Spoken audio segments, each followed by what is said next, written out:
falando em QI, aqui nós temos um cidadão que se homenageia a si próprio com o título de O Filósofo da Cidade de São Paulo. Chama-se Paulo Giraldelli. Na verdade, ele é da cidade de Ibitinga.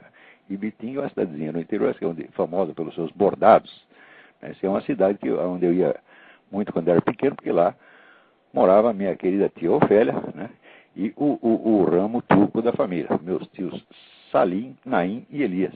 E deu graças às recordações da cidadezinha. Mas acho que naquela época o Paulo Giraldelli não existia ainda nem como espermatozoide. Mas, muito bem, depois alguém fez a besteira de trazê-lo à existência e agora o sujeito ficou assim. E ele, então, escreve aqui um negócio dizendo que eu sou uma besta quadrada, que eu não entendo nada de filosofia e que eu sou assim porque eu não fiz o curso universitário como ele, e que, aliás, eu morro de inveja dos professores de universidade de filosofia, né? Porque eu não fiz o curso e eles fizeram, e eles têm aqueles empregos maravilhosos, né, na USP, né, aquela coisa fantástica, né? Eles estão tão contentes que vivem quebrando a universidade, né? E eu estou com inveja do emprego deles.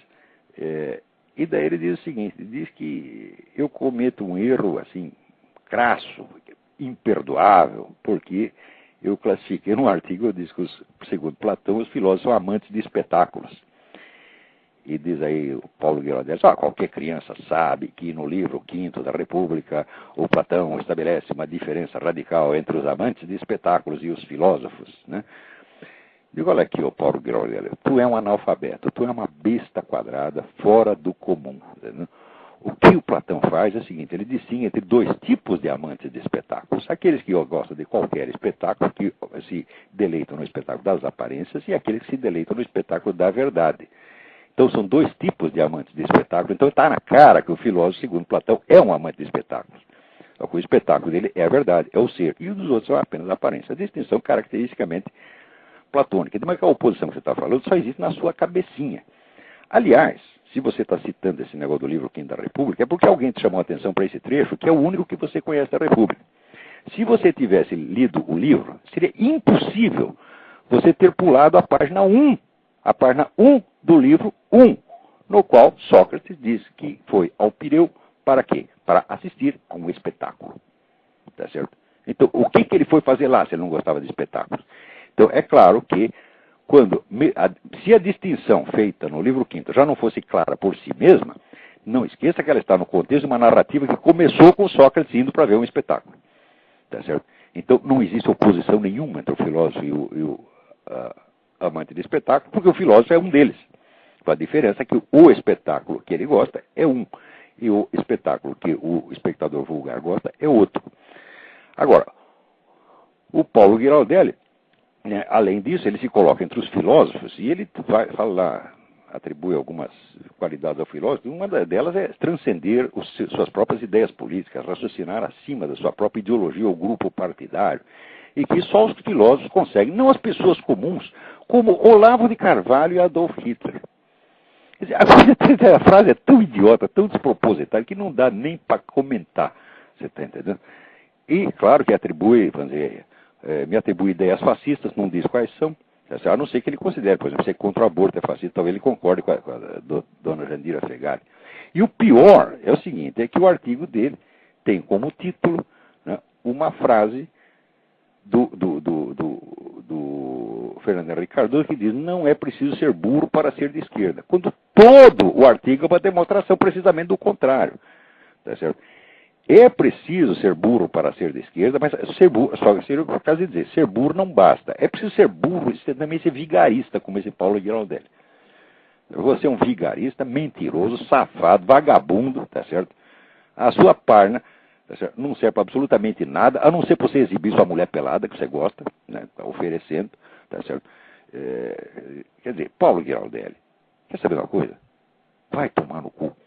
Né? Ele também, existe um mote na esquerda, um slogan, que é assim: Olavo de Carvalho está no jornalismo porque, né, acabaram-se as grandes inteligências da direita. Tá? E ele volta ao mesmo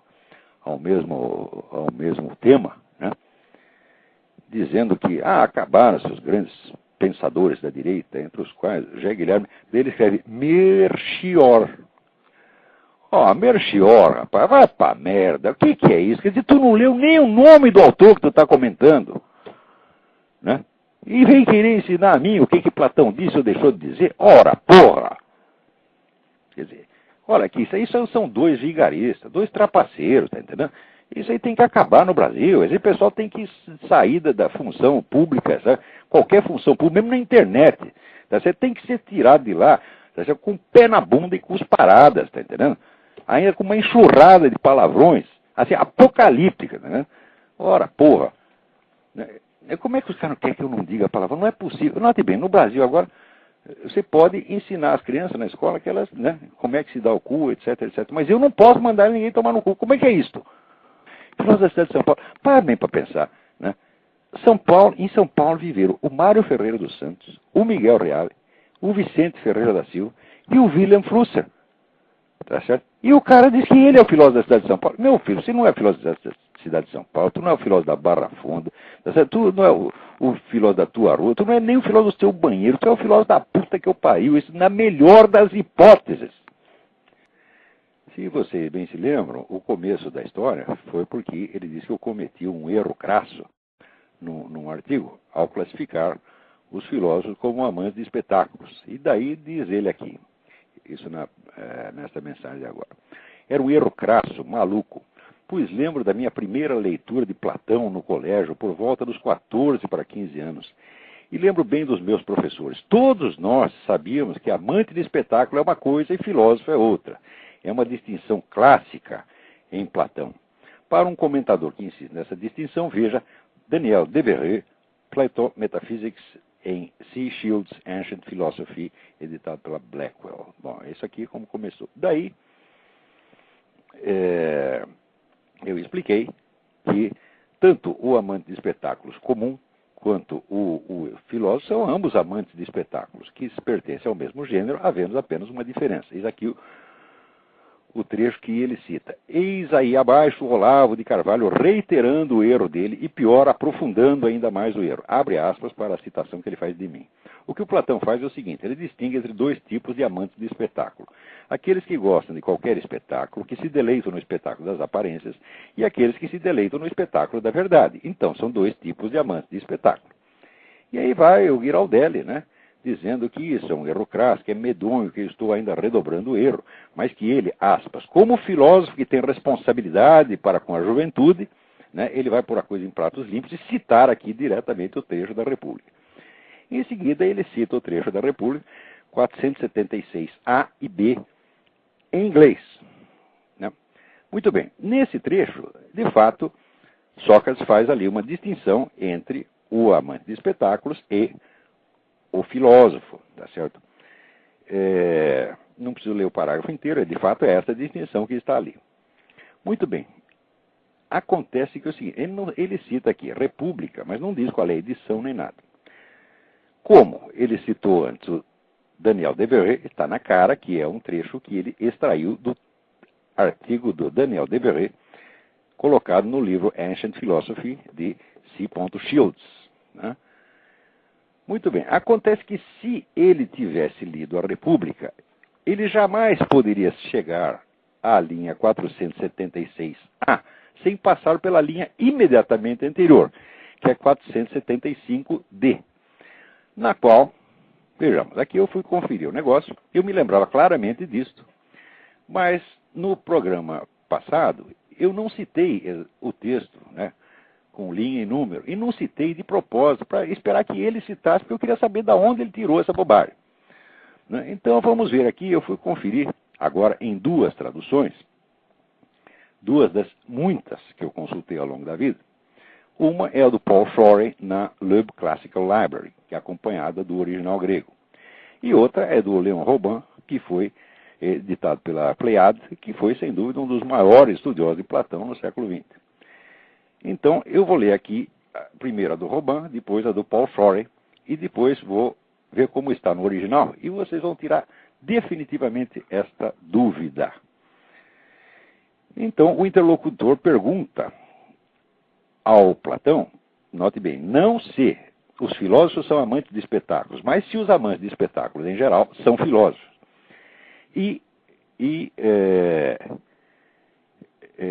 Sócrates responde, pas du tout, mais ressemble à des philosophes. Et fit-il, quels sont ceux dont tu dis que ce sont des philosophes authentiques? Ce sont, répondis-je, ceux pour qui la vérité est le spectacle dont ils sont amateurs. Traduzindo para o português. O interlocutor pergunta, então, devemos chamá-los, aos amantes de espetáculos, de filósofos? Não, mas eles se parecem com filósofos. E, disse ele, quais são aqueles que você chama como filósofos autênticos? São aqueles para os quais a verdade é o espetáculo da qual eles são amantes. Ou seja, Sócrates está claramente classificando os filósofos como amantes de espetáculos, com a diferença específica de que são amantes do espetáculo da verdade. Do mesmo modo, na tradução da Paul Shorey, Lib Classical Library, está aqui. Whom do you mean then by the true philosophers? Those for whom the truth is the spectacle of which they are enamored.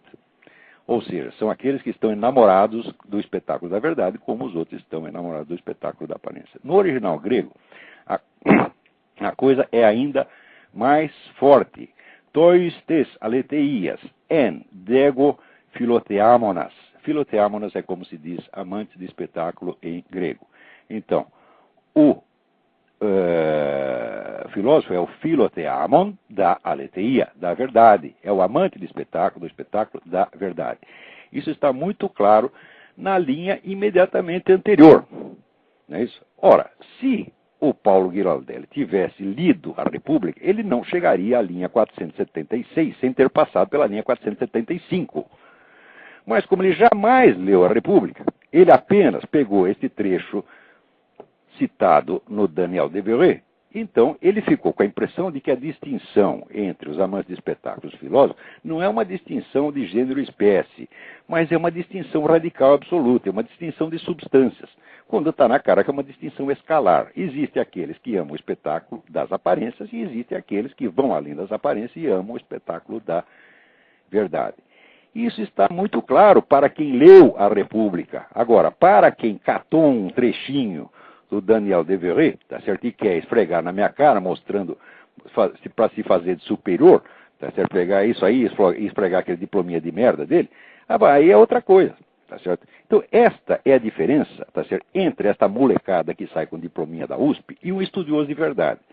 Para estudar um texto clássico, você só tem um jeito, você tem que se munir das melhores traduções do original grego ou latino e de um excelente dicionário que eu uso aqui, o do Charles Bailly, tá certo? Que é provavelmente o melhor dicionário grego em um volume só que existe, tá certo? Então, de cara, você vê que o mesmo termo philotheamon é usado com relação aos amantes de espetáculos em geral e é usado aos amantes da aletheia da verdade.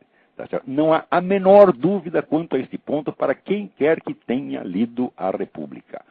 Agora, para quem cisca trechinho em livro de segunda mão, essa distinção evidentemente não existe e só existe a diferença radical que é, vamos dizer, a impressão que fica se você lê só o parágrafo seguinte, 476A. Então, uma coisa é estudioso de verdade, outra coisa é aluninho da USP, tá certo? Eu, quando era jovem, eu fui assistir várias aulas na USP como ouvinte e cheguei à conclusão que eu não devia frequentar aquela faculdade. Por quê?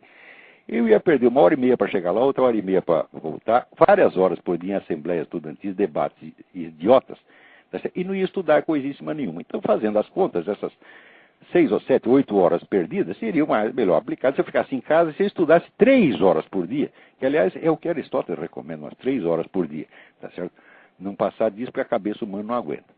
Então, se eu aplicar essas 3 horas por dia no estudo verdadeiro, seguindo os métodos admitidos em verdadeiros centros de estudo universitário no mundo, eu iria muito mais adiante, como de fato fui. E como qualquer pessoa pode ir, se ela quer conhecimento, tá certo? E não um papel social, e não uma posição social para ficar brilhando e jogando na cara dos outros, como faz esse palhaço desse Paulo Ghiraldelli. Mas, se fosse este todo o problema, tá certo? seria apenas, vamos dizer, mais um blefe entre os inúmeros que eu já vi esse pessoal de esquerda dar. Tá certo? Acontece que o Paulo Giraldelli vai um pouco adiante, ele mente. Inclusive nessa segunda mensagem que ele postou agora, ele mente novamente dizendo que eu falei mal da esposa dele. Quando se ouvirem o programa, ouvirão claramente eu dizer que não há nada de errado com a moça. Eu disse exatamente estas palavras. Há de errado com o Paulo Giraldelli. Não falei nada de mal dela, não adianta querer se fazer de vítima para cima de mim. Tá certo? Muito bem. Agora, na primeira mensagem, tá certo? O Paulo Giraldelli, né, foi tão longe, tá certo, na vigarice, que chegou a inventar a minha vida. Tá certo? Eu até escrevi umas notinhas aqui. Eu nem sei se vou terminar. A qualquer hora eu ponho isso na minha página, mas não sei se vou ter tempo de terminar, então eu vou ler para vocês, tá certo? Os pedaços aqui que eu anotei. Na década de 80, mergulhado em estudos de religião comparada, eu mantinha uma intensa troca de cartas com alguns dos mais prestigiosos eruditos da área, entre outros o ex-diretor da seção de manuscritos orientais do Museu Britânico, Martin Lins, e o ex-ministro da Cultura do Irã, Seyyed Hossein Nasr, o maior filósofo vivo do Islã e reconhecidamente um dos maiores do mundo. Aproveitei todas as oportunidades de viagem para encontrá-los pessoalmente e incomodá-los com toda a sorte de perguntas, recebendo deles, como sempre, uma atenção calorosa e bem superior à merecida. Nasr, então recém-exilado em Washington, consentiu mesmo em servir de guia turístico para mim e para um grupo de jovens amigos, levando-nos a museus e outros pontos memoráveis da capital americana e fazendo questão de apresentar-nos, já que tínhamos perguntas específicas, ao autêntico calígrafo islâmico tradicional, o grande Yusuf Ibish. Traduzi vários textos de Nasr e de Lins para os meus alunos, mas nunca me ocorreu a ideia, inexistente em meios intelectuais normais, de me promover às suas custas, muito menos mediante o grotesco expediente de anexar algum texto meu ao deles e publicá-lo com o meu nome na capa ao lado dos seus, simulando coautoria e ludibriando os leitores provincianos. A única vez que posei numa capa de livro ao lado de um autor de prestígio mundial, René Girard, foi numa obra coletiva com outros dois contribuintes e não foi mediante colagem ex post facto, e sim em razão de uma mesa redonda que tivemos na Faculdade da Cidade, no Rio de Janeiro. Ademais, não fui eu o editor da obra, nem fui consultado quanto à capa.